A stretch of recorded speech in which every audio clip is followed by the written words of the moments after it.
per mantenere sempre i piedi per terra, perché ne abbiamo veramente bisogno noi tifosi del Napoli quest'anno sotto certi punti di vista. Chiaramente lui dice da parte nostra c'è entusiasmo, la voglia di giocarla, bisogna farlo con umiltà cercando di imparare dai maestri di questa competizione, cioè da chi l'ha vinta.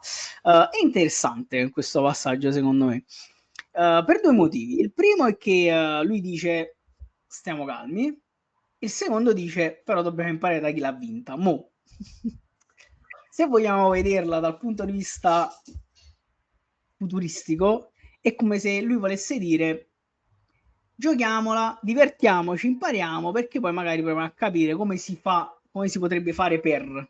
Mo sto facendo proprio. No, sì, anche perché fondamentalmente è il primo anno che ci troviamo a giocare la Champions League in questa modalità, perché noi l'anno scorso purtroppo l'abbiamo saltata, ed è secondo me una competizione molto avvincente, perché può succedere di tutto. Esempio eclatante, l'anno scorso il Paris Saint-Germain ha rischiato di uscire, si è salvato all'ultima giornata diciamo della giornata a gironi, e poi passando per i preliminari, diciamo per i sedicesimi, poi l'è andata a vincere. Quindi questo non vuol dire che se non entri tra le prime otto non puoi fare qualcosa di bello.